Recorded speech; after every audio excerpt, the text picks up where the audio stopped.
secrete වෙනවා corticosteroid. හරි corticosteroid.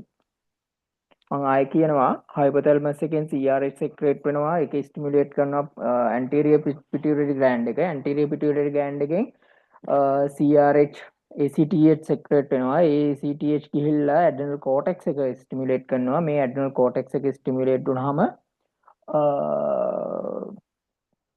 secrete වෙනවා steroid corticosteroid. හරි. එතකොට මේක දැන් මේ ෆාමා අපේ ලෙවල් එකේ යන්නේ ස්ටිරොයිඩ් කියන්නේ ලොකු ටොපික් එකක්. ඕනනම් දවස් 3-4ක් වුණත් කරන්න පුළුවන් ටොපික් එකක්. හැබැයි අපේ එක්සෑම් ලෙවල් එකට අපි ඉස්සරවම ඉගෙන ගමු. ඊට පස්සේ ඔයාලා ඉගෙන ගන්න දැනුමට. හරි. එතකොට මේ කෝටිකෝස්ටිරොයිඩ් වල ඇක්ෂන් 4ක් අපි මේ අපේ ඒරියා එකේදී ටච් කරනවා. හරි. ඇක්ෂන් 4ක් අපි ඉස්සරවම අපේ ඒරියා එකේදී ටච් කරනවා. පළවෙනි එක ලියා ගන්න ග්ලූකෝකෝටිකොයිඩ් ඇක්ෂන් එක. දෙවෙනි එක මිනරල් කෝටිකොයිඩ් ඇක්ෂන් එක. තුන්වෙනි එක ඉන්ෆ්ලමේෂන් සප්‍රෙෂන් ඇක්ෂන් එක. ඊළඟට ඉමියුනෝ සප්‍රෙසිව් ඇක්ෂන් එක. හරි. ආයෙ මම කියනවා ග්ලූකෝකෝටිකොයිඩ් ඇක්ෂන් එක, මිනරල් කෝටිකොයිඩ් ඇක්ෂන් එක, ඉන්ෆ්ලමේෂන් සප්‍රෙසිව් ඇක්ෂන් එක, ඊළඟට ඉමියුනෝ සප්‍රෙසිව් ඇක්ෂන් එක. හරි. මේ ඉමියුනෝ සප්‍රෙසිව් ඇක්ෂන් එකට හයි ඩෝස් එකකට යන්න ඕනේ ස්ටිරොයිඩ්. but other section අපිට normal dose එකෙන් manage කරන්න පුළුවනි. හරි. ඊට පස්සේ දැන් අපි මේ හතර තමයි කතා කරන්නේ අපේ exam level එකේදී. glucocorticoid, mineral corticoid, inflammation suppressant and immunosuppressive action එක දෙන්නේ කොහොමද කියන එක තමයි බලන්නේ. හරි. මේකෙත් වැදගත්ම දෙක වෙන්නේ glucocorticoid action එකයි mineral corticoid action එකයි. හරි. right. එහෙනම් අපි යන් මොකද්ද මේ පළවෙනි topic එක මේ presentation එක පස්සේ බලමු මේක වැඩන්න. හරි.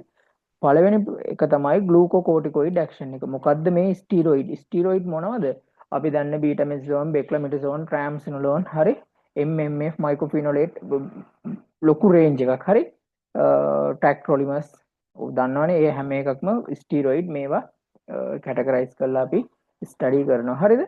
එතකොට ඔන්න අපි පළවෙනියටම යනවා. මොකද්ද මේ කෝටිකෝස්ටිරොයිඩ් එක? මෙන්න මේ ස්ටිරොයිඩ් කියන හෝමෝන් කැටගරි එකේ පළවෙනිම ඇක්ෂන් එක ග්ලූකෝකෝටිකොයිඩ් ඇක්ෂන් එක. ග්ලූකෝකෝටිකෝස්ටිරොයිඩ් ඇක්ෂන් එක කිව්වත් කමක් නැහැ. හරි. ස්ටිරොයිඩ් ඇක්ෂන් එක. මේකෙදි වෙන්නේ අපේ ඇඟේ තියෙන ප්‍රෝටීන්, හරි, ප්‍රෝටීන් වලින් එනර්ජි ප්‍රොඩක්ෂන් එක කර යනවා. හරි. ප්‍රෝටීන් වලින් ග්ලූකෝස් හදනවා. ග්ලූකෝස් හදන්නේ මෙයාගේ බලාපොරොත්තුව තමයි එනර්ජි ප්‍රොඩක්ෂන් එක. මේ ප්‍රෝටීන් වලින් ග්ලූකෝස් හදනවා. මේ ප්‍රෝටීන් ඇමයිනෝ ඇසිඩ් වලට කන්වර්ට් වෙලා කැඩිලා මේ ඇමයිනෝ ඇසිඩ් වලින් ග්ලූකෝජෙනයිසිස් කරනවා. හරි. ග්ලූකෝස් හදනවා. මේ ප්‍රෝටීන් කැටබොලයිස් වෙලා ග්ලූකෝජෙනසිස් ප්‍රොසෙස් එක වෙනවා. මේ ප්‍රොසෙස් එකකින් දැන්ගේ ග්ලූකෝස් ලෙවල් එක වැඩි වෙනවා. හරි. ප්‍රෝටීන් කැටබොලයිස් කරලා ග්ලූකෝස් හදනවා. මෙන්න මේ හැදෙන ග්ලූකෝස් වලින් අපේ බ්ලඩ් ෂුගර් ලෙවල් එක වැඩි වෙනවා. හරි. ඩයබටික් එන්න පුළුවන් මේ ග්ලූකෝකෝටිකොයිඩ් ඇක්ෂන් වලදී. හරි. එතකොට මේ ප්‍රෝටීන් කැටබොලයිස් කරන හින්දා ඇඟේ ප්‍රෝටීන් කැටබොලයිස් කරන හින්දා අපිට එන්න පුළුවන් ඊළඟ සයිඩ් ඉෆෙක්ට් තමයි මේන්ලි මසල් වීක්නස් එකක් එන්න පුළුවන්. ඔස්ටියෝපොරයිසිස් එන්න පුළුවන්. growth inhibition වෙන්න පුළුවන්. ස්කින් ඇට්‍රොපි හැම තුනි වෙනවා. එතකොට මේ කෝටිකෝස්ටිරොයිඩ් එකකින් එන්න පුළුවන් සියලුම සයිඩ් ඉෆෙක්ට් එන්නේ ග්ලූකෝකෝටිකොයිඩ් ඇක්ෂන් එකේ ප්‍රෝටීන් ලෙවල් එක ඇඟේ අඩු වෙන හින්දා. හරි. මොකද්ද හේතුව? ප්‍රෝටීන් කැටබොලයිස් කරලා ග්ලූකෝස් ප්‍රොඩක්ෂන් එකකට යනවා. හරි. මේක වෙන්නේ liver එකේදී. liver එකේදී තමයි මේ ප්‍රෝටීන් කැටබොලයිස් කරලා sugar level එක වැඩි කරන්නේ. හරි. එතකොට glucocorticoid action එක කියන්නේ ඕකට. සරලවම මේ basic pretty basic හැබැයි but sufficient for අපේ exam එකට. හරි. හරි. ඊළඟට මොකද්ද mineral corticoid action එක කියන්නේ? මම ආයෙ කියන්න ඕන නම් කවුරු හරි message එකක් දාන්න. ආයෙ repeat කරන්න ඕන නම් මම කියන එක මොකද මම note එකක් එහෙම දෙන්නේ නැහැ. ඒත් ආයෙ කියන්න ඕන නම් ඔයාලා කියන්න මම ආයෙ පාරක් කියන්න. chat එකක් දාන්න. මේ ප්‍රශ්නයක් නැහැ. මීට වැඩි ඔයාලට in details යන්න ඕන නම් කියන්න. මේ විදිහට නම් කරන්න බෑ. ඕන නම් කරමු ඒකත්. හරි. වැඩක් වෙන්නේ නැහැ ඒකයි. හරි. දැනට වැඩක් වෙන්නේ නැහැ. right ඊළඟට ලියා ගන්න දෙවෙනි එක mineral corticoid action එක හරි mineral corticoid action එක mineral corticoid action එකේදී වෙන්නේ අපේ blood වල තියෙන potassium level එක අඩු කරලා sodium level එක වැඩි කරනවා right මේ action එක දෙන hormone එක මොකද්ද මතකද ඔයාලට අපි angiotensin converting system එක කතා කරද්දී අපිට finally angiotensin converting system එක final results එක මේ results එක අපිට දෙන්නේ මොකද්ද hormone එක right මතක් කරගන්නකො ඉස්සරහට හම්බ වෙනවා මතක් කරගන්න නෑ ඒව මතක් වෙනවා ටච් වෙනවා ටටක් ගාලා හරි මෙන්න මේක නිසා potassium ඇඟේ අඩු වෙනකොට muscle weakness වෙනවා heart rhythm problem වෙනවා අපි දන්නවනේ හරි අපි දන්නවා potassium අඩු වෙනකොට muscle weakness වෙනවා heart rhythm problem වෙනවා sodium වැඩි වෙනකොට water retention එක වැඩි වෙනවා bp එක වැඩි වෙනවා hypertension හරි එතකොට මේ aldosterone similar action එකක් මේ දෙන්නේ එතකොට mineral corticoid action එක කියන්නේ potassium level එකයි sodium level එකයි imbalance කරනවා. හරි මේ දෙක කොහොමද දෙපැත්තට තමයි යන්නේ sodium. sodium වැඩි වෙනකොට automatically potassium level එක down වෙනවා. potassium වැඩි වෙනකොට automatically sodium level එක down වෙනවා. හරි ඒකයි ACE inhibitors ගත්තාම hyperkalemia එන්නේ. hyponatremia එන්නේ. හරි aldosterone hormone එක manage කරන්නේ මේ විදිහට sodium potassium iron දෙක. එහෙනම් mineral corticoid action එක කියන්නේ potassium level අඩු වෙනවා sodium level එක වැඩි වෙනවා. හරි potassium අඩු වුනහම main වෙන්නේ muscle weakness and heart rhythm problem. sodium වැඩි වෙනකොට blood water retention වැඩි වෙනවා, BP වැඩි වෙනවා. ඔන්න hypertension condition එකට එනවා. හරි එතකොට අපි ගන්න mainly අපි පාවිච්චි කරන හැම ස්ටීරොයිඩ් එකකම අඩු වැඩි වශයෙන් තියෙනවා මේ mineral corticoid action එකයි glucocorticoid action එකයි. හරි එතකොට මේ දෙක හැම එකකම තියෙනවා අපි ඒක මැනේජ් කරනවා පර්ෂන්ගේ තත්ත්වය අනුව කොහොමද මේ දෙක දෙන්නේ කියලා. එහෙනම් අඩු ප්‍රශ්නයක් තියෙනවද ඔයාලට? නෑ නේද? right. දැන් අපි බලමු comparison එකක්. මොකද්ද මේ mineral corticoid action එකයි glucocorticoid action එකයි අපි දන්න ස්ටීරොයිඩ් වර්ග කීපයක. හරිද? හරි. පළවෙනි එක තමයි අපි දන්න මේකනා hydrocortisone. හයිඩ්‍රෝකෝටිසෝන් එහෙම නැත්නම් කෝටිසෝල් කියලා කියන්නේ මෙයාගේ මේ හයිඩ්‍රෝකෝටිසෝන් ටැබ්ලට් එකක් ගත්තාම මෙයාගේ මිනරල් කෝටිකොයිඩ් ඇක්ෂන් එක එකයි නම් ඒ හා සමාන ඇක්ෂන් එකක් තමයි දෙන්නේ ග්ලූකෝකෝටිකොයිඩ් ඇක්ෂන් එකයි. හරි. එතකොට මේ දෙක අපි වැඩියෙන්ම කන්සිඩර් කරන්න ඕනේ ඩයබටික් පේෂන්ට්ලටයි ඊට පස්සේ හයිපර්ටෙන්ෂන් පේෂන්ට් කෙනෙකුටයි ස්ටිරොයිඩ් යූස් කරනකොට තමයි මේක ගොඩක්ම අපි සැලකිලිමත් වෙන්න ඕනේ. හරි. සැලකිලිමත් වෙන්න ඕනේ. හරි. එතකොට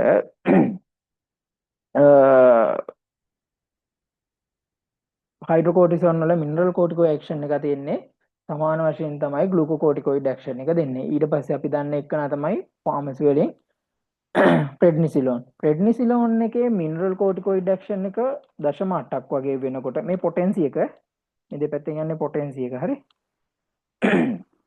0.8ක් වෙනකොට ග්ලූකෝකෝටිකොයිඩ් ඇක්ෂන් එක 4යි. ඩයබටික් පේෂන්ට් කෙනෙකුට ප්‍රෙඩ්නිසිලෝන් දෙන්න බැරි ඕකයි. හරි. ඩයබටික් කන්ඩිෂන් එකේදී ප්‍රෙඩ්නිසිලෝන් දෙන්න බෑ. ඊළඟට ඩෙක්සා ගත්තොත් එහෙම ඩෙක්සා වල මිනරල් කෝටිකොයිඩ් ඇක්ෂන් එක 0. හැබැයි ග්ලූකෝකෝටිකොයිඩ් ඇක්ෂන් එක 30 ගුණයක් පොටෙන්සි එක. හරි. බීටා මෙසෝන් මේ විදිහමයි 0.30යි. හරි. ඊට පස්සේ අපි දන්න ඊළඟ අපේ හෝමෝන් එක ඇල්ඩෙස්ටරෝන් මිනරල් කෝටිකොයිඩ් ඇක්ෂන් එක ග්ලූකෝකෝටිකොයිඩ් ඇක්ෂන් එකක් නැතිම තරම් මට මතක විදිහට 0.3 ගාණක්. හැබැයි මිනරල් කෝටිකොයිඩ් ඇක්ෂන් එක 3000 ගුණයක්. හරි එහෙනම් ඇල්ඩෙස්ටරෝන් කොහොමද පාවිච්චි කරන්නේත් නැහැ පාවිච්චි කරන්නත් බෑ බ්ලඩ් ප්‍රෙෂර් තියෙන හයිපර්ටෙන්ෂන් පේෂන්ට් කෙනෙකුට. හරිද? එතකොට ඩෙක්සා පාවිච්චි කරන්න බෑ ෂුගර් පේෂන්ට් කෙනෙකුට. හරි ඩෙක්සා පාවිච්චි කරන්න බෑ ෂුගර් පේෂන්ට් කෙනෙකුට. ප්‍රෙඩ්නිසිලෝන් පාවිච්චි කරන්න බෑ ෂුගර් පේෂන්ට් කෙනෙකුට.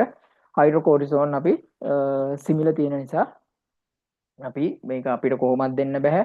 ස්ටීරොයිඩ් කියන්නේ මීට වැඩිය ගොඩාක් සයිඩ් ඉෆෙක්ට් තියෙන ස්ටීරොයිඩ් කිව්වොත් නැති සයිඩ් ඉෆෙක්ට් අපේ අවයවයක් නැති තරක් නැහැ සයිඩ් ඉෆෙක්ට් එකක් දෙන. හරි. ඕන තැනකට සයිඩ් ඉෆෙක්ට් එකක් දෙන්න පුළුවන් මෙඩිසින් එකක් තමයි ස්ටීරොයිඩ් කියන්නේ. හරි. long term. right. එතකොට අපි කන්සිඩර් කරන්න ඕනේ මිනරල් කෝටිකොයිඩ් ඇක්ෂන් එකයි ග්ලූකෝකෝටිකොයිඩ් ඇක්ෂන් එකයි දෙනකොට. හරි. ඊළඟට අපි මේ කෝටිකොස්ටිරොයිඩ් ක්ලැසිෆයි කරනවා ෆ්ලෝරිනේටඩ් and non-fluorinated විදිහට. මේ කෝටිකොස්ටිරොයිඩ් අපි ක්ලැසිෆයි කරනවා fluorinated and non-fluorinated. ඒ කියන්නේ ෆ්ලෝරින් මොලිකියුල් එකක් කම්බයින් වෙලා තියෙනවා. හරි. non-fluorinated වගේ පොටෙන්සි එක අඩුයි. පොටෙන්සි එක අඩුයි. හරි. පොටෙන්සි එක අඩුයි. as example hydrocortisone, prednisolone, methyl prednisolone. හරි. dexamethasone, betamethasone, triamcinolone, mometasone, clobetasol මේ හැම එකක්ම fluorinated. හරි. fluorinated. right. එතකොට මේ fluorinated ඒ වගේ effective එක වැඩි. හරි. effective එක වැඩි. non fluorinated ඒ වගේ effective එක අඩුයි. හරි. effective එක අඩුයි. එතකොට මේ fluorinated ඒවා pregnancy contraindicated. හැබැයි non fluorinated ඒවා අපිට pregnancy period එකේදී use කරන්න පුළුවන් but carefully. හරි. එතකොට අපි ගත්තොත් ඔය මේ asthma inflammation ඒ වගේ ඒවාට පාවිච්චි කරන්නේ non fluorinated ඒවා. හරි. clobetasol very effective හැබැයි so high side effect. ඒක නිසා මේ non fluorinated ඒවා pregnancy period එකේදී use කරන්න බෑ කියලා මතක තියාගන්න. hydrocortisone, mometasone, prednisolone, methyl prednisolone වගේ ඒවා non fluorinated pregnancy period එකේදී use කරන්න පුළුවන්. හරි. pregnancy recommend. ඒකනුත් idealම වෙන්නේ prednisolone. ගොඩක් වෙලාවට hydrocortisone වගේ ඒවා පාවිච්චි කරන්නේ නැහැ.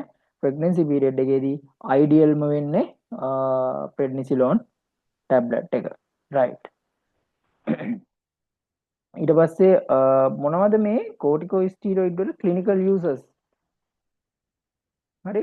clinical uses තමයි පළවෙනි එක replacement therapy. හරි. replacement therapy ඒ කියන්නේ ඇඟේ ස්ටිරොයිඩ් අඩු වුනහම ඒ වෙනුවට use කරන එක තමයි අපි replacement therapy එකක් විදිහට ගන්න addiction diseases වලදී. එතකොට IV corticosteroid ගන්න ඕනේ daily. සමහර වෙලාවට replacement therapy එකක් නම් lifelong treatment එකක් විදිහට යනවා corticosteroid. හරි. corticosteroid යනවා IV පාවිච්චි කරනවා orally පාවිච්චි කරනවා replacement therapy එකේදී lifelong යනකොට oral treatment එකක් විදිහට යන්නේ. හරි. ඊළ පස්සේ pharmacotherapy ඒ කියන්නේ අපි pharmacotherapy එකක් කියන්නේ කෙලින්ම disease එකකට පාවිච්චි කරන්නේ. ඒකෙදී අපි පාවිච්චි කරනවා inflammation suppressant, immune suppressant, kidney transplant කරපුවාම වගේ immunity එක අඩු කරලා organ rejection එකෙන් prevent කරගන්නත් අපි පාවිච්චි කරනවා steroid. හරි. ඊළඟට anti inflammatory effect එකක් තියෙනවා skin එක. ඊට පස්සේ dermatitis. හරි. මේ වගේ ඒවාට පාවිච්චි කරනවා corticosteroid. හරි. ඊළඟට asthma worse වෙනවා තමයි corticosteroid පාවිච්චි කරනවා. හැබැයි අපි short term short period එකක් පාවිච්චි කරනවා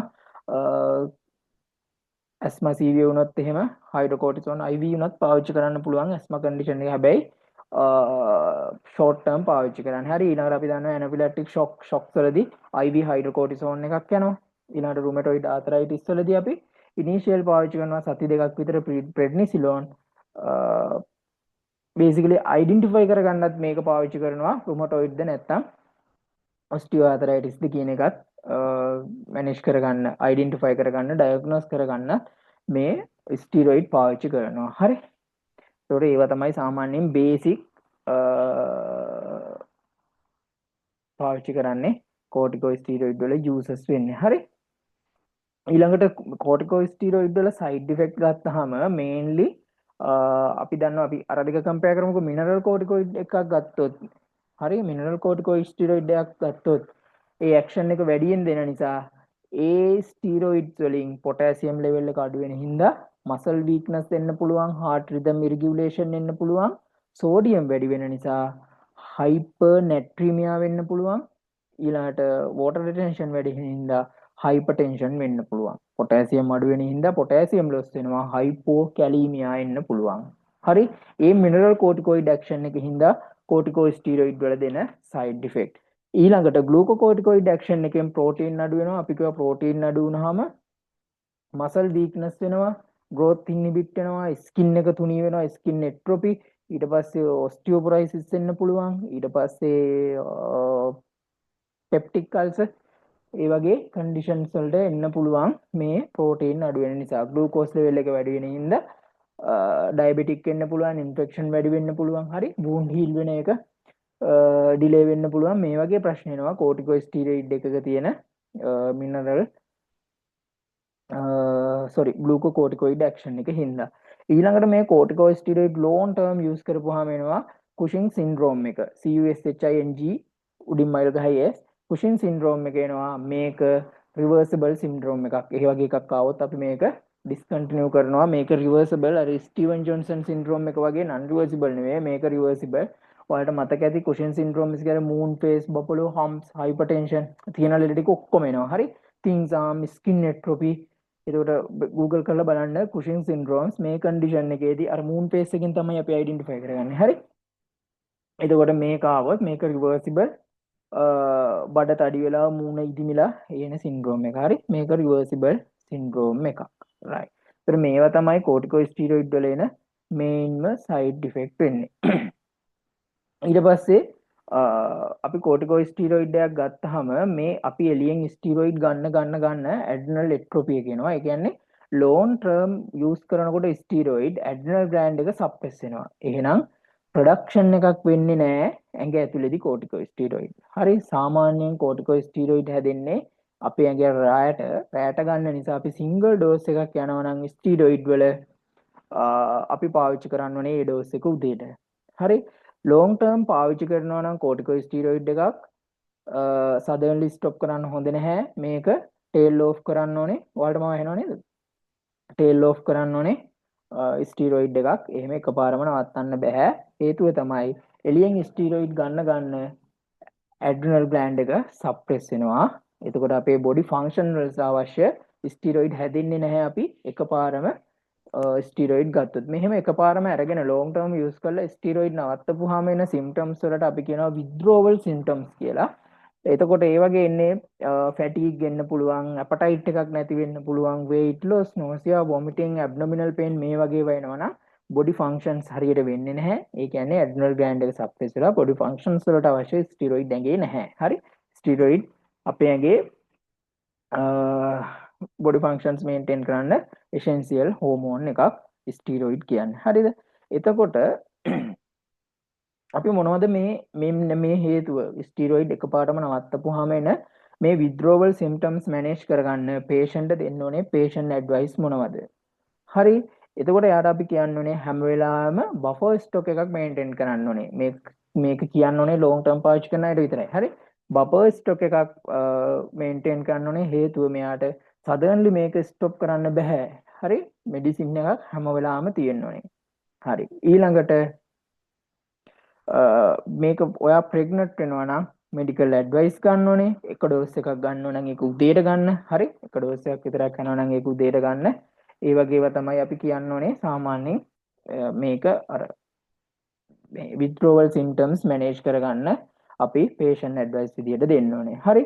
ඊට පස්සේ ගත්තාම මේ topical corticosteroid තියෙනවා. ඊළඟට අපිට එන ප්‍රශ්න අහන තැනක් තමයි මේ topical corticosteroid classify කරනවා. පළවෙනි එක තමයි mild topic ඊළඟ එක mild to moderate potency එක අනුව තමයි මේක classify කරන්නේ. හරි. ඊළඟට moderate ඊළඟට potent. එතකොට mild corticosteroid එකක් තමයි hydrocortisone. mild to moderate ස්ටිරොයිඩ් එකක් තමයි local application ගැන මම කියන්නේ. හරි. clobetasol. ඊට පස්සේ moderate to potent right මට පොඩි වෙලාවක් දෙන්න.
හරි මම මේ කතා කරන්නේ topical corticosteroid classify කරනවා මේක exam pass papers වල තියෙනවා හරි ඊට පස්සේ mild corticosteroid එකක් තමයි hydrocortisone mild to sorry mild to moderate corticosteroid එකක් තමයි clobetasol ඊට පස්සේ mild to potent steroid තමයි ඔය beclometasone mometasone වගේ ඒවා potent steroid තමයි clobetasone වගේ ඒවා හරි clobetasone right මේ ටික තමයි තියෙන්නේ ස්ටීරොයිඩ් වල ඔයාලා බේසික් දැනගන්න හරි මේ වගේ සම්පූර්ණ ඔයාලට මේ දැනට තියෙන MCQ මේ වගේ නෝට් එකකින් කරගන්න පුළුවන් හරි මේ වගේ නෝට් එකකින් කරගන්න පුළුවන් ඊපස්සේ දැන් මේ මෙඩිසින් ගත්තාම අපි හයිඩ්‍රෝකෝටිසෝන් ප්‍රෙඩ්නිසෝලෝන් වගේ ඒවා අපිට නිතරම හම්බෙන ඒවා හයිඩ්‍රෝකෝටිසෝන් ගත්තාම 10 to 20 tablets එන්නේ මෙයාගේ 20 mg tablet තියෙන්නේ ඉන්ජෙක්ෂන් තියෙනවා as a sodium succinate හරි එතකොට අපි මේක ජොයින්ට් වලට පාවිච්චි කරනවා ඉන්ජෙක්ෂන් තියෙනවා මේ ජොයින්ට් අපි ආතරයිටිස් වලට ගන්න ජොයින්ට් පේන් වලට ගන්න ඉන්ට්‍රා ආටේරිය ඉන්ජෙක්ෂන් එකක් තියෙනවා හයිඩ්‍රෝකෝටිසෝන් ඇසිටේට් සස්පෙන්ෂන් එකක් විදිහට අයි ඩ්‍රොප් තියෙන්නේ හයිඩ්‍රෝකෝටිසෝන් ඇසිටේට් විදිහට ඔයින්ට්මන්ට් තියෙනවා හරි හයිඩ්‍රෝකෝටිසෝන් කියන්නේ නැචරල් ස්ටීරොයිඩ් එකක් හරි එතකොට හයිඩ්‍රෝකෝටිසෝන් වල අපි කිව්වා මිනරල් කෝටිකොයිඩ් ඇක්ෂන් එකයි ග්ලූකෝකෝටිකොයිඩ් ඇක්ෂන් එකයි තියෙන්නේ 1 by 1 හරි ඊළඟට ප්‍රෙඩ්නිසෝලෝන් ගත්තාම මිලිග්‍රෑම් 5 ටැබ්ලට් තියෙන්නේ මම මේ හැමෝම දන්නවා ඇති මේව නම් ඊට පස්සේ මෙයාගේ ග්ලූකෝකෝටිකොයිඩ් ඇක්ෂන් එක වැඩි එහෙනම් ඩයබටික් පේෂන්ට් කෙනෙකුට පාවිච්චි කරන්න බෑ හරි සාමාන්‍යයෙන් මේක අපි ප්‍රෙඩ්නිසෝලෝන් පාවිච්චි කරනවා රීප්ලේස්මන්ට් තෙරපි වලට පාවිච්චි කරනවා ඊට පස්සේ අද ඩිසීස් විදිහට ගත්තාම ඇස්මා වලට ඇලර්ජික් වලට පාවිච්චි කරනවා හරි එතකොට ඒ වගේ අපි ඩිරෙක්ට් ඩිසීස් එකකට පාවිච්චි කරනවා නම් අපි කියනවා ඒකට පාමුකෝ තෙරපි කියලා නැත්තම් හෝමෝන් එක ඇඟේ නැතුව ඒක වෙනුවට පාවිච්චි කරනවා අපි කියනවා රීප්ලේස්මන්ට් තෙරපි එකක් විදිහට ඒ වගේ ප්‍රෙග්නන්සි පීරියඩ් එකේදී choice of drug එක වෙන්නේ prednisolone හරි ඒක නිසා මේ prednisolone පාවිච්චි කරනවා මෙයාගේ පොඩි ප්‍රමාණයක් තියෙනවා මිනරල් කෝටිකොයිඩ් ඇක්ෂන් එකත් හරි පොඩි ප්‍රමාණයක් තියෙනවා හරි මේතයි prednisolone තියෙනවා ඊට පස්සේ අපි දන්නවා ඩිපෝමෙඩ්‍රෝල් වගේ ඒවා තියෙනවා මීතයිල් ප්‍රෙඩ්නිසෝලෝන් එකේ Pfizer brand එක මතකයි නේ හයි ඩ්‍රොප් තියෙනවා මේවා තමයි කතා කරන්න තියෙන්නේ දැනට ස්ටීරොයිඩ් සම්බන්ධ වෙන මොන හරි වලට දැනගන්න තියෙනවද මට මේ කියවුන් නැති මොන හරි තියෙනවද ඒ සම්බන්ධ මේක වෙන ලොකු ටොපික් එකක් හැබැයි මේ වගේ සමරි නෝට් එකක් තමයි ඔයාලා ගාව දැන් තියෙන්නේ මගේ අදහස මොකද හේතුව මේ වෙනකන් තියෙන හැම ප්‍රශ්නයක්ම කරන්න පුළුවන් ඔයාලට මේ වගේ නෝට් එකකින් හරි මම මෙතනින් අද මේ සෙක්ස් හෝමෝන් ඊට පස්සේ ගවුට් වගේ වට යන්නේ නැහැ මේ එන්ඩෝක්‍රයින් සිස්ටම් එකේදී ගොඩක් තැන්වල කරන නිසා මම ඊට පස්සේ පොඩක් අයිඩියා එක කරා මේ පුළුවන් අයට ෆාමසියුටික්ස් වගේ ටිකක් කතා කරන්න හරි මොනවද දැනගන්න තියෙනවද ඔයාලට කොන්ට්‍රාසෙප්ටිව් එමිති හැමතැනම කතා කරන්න ගන්නනේ ඊස්ට්‍රජන් ඇන්ටිප්‍රොජෙස්ටරෝන් ඒ ටික ඔස්ටියෝපොරොසිස් යන්නෙත් මේ කැටගරි එකේ මේ ඒකත් පොඩ්ඩක් බලා ගන්න ඔයාලා රයිට් ආයෙ පාරක් කියන්න ඕන නම් කියන්න පොඩි වෙලාවයි ගත්තේ පැය භාගයක්වත් නැහැ මේ ඔයාලට මොන හරි දැනගන්න තියෙනවද according to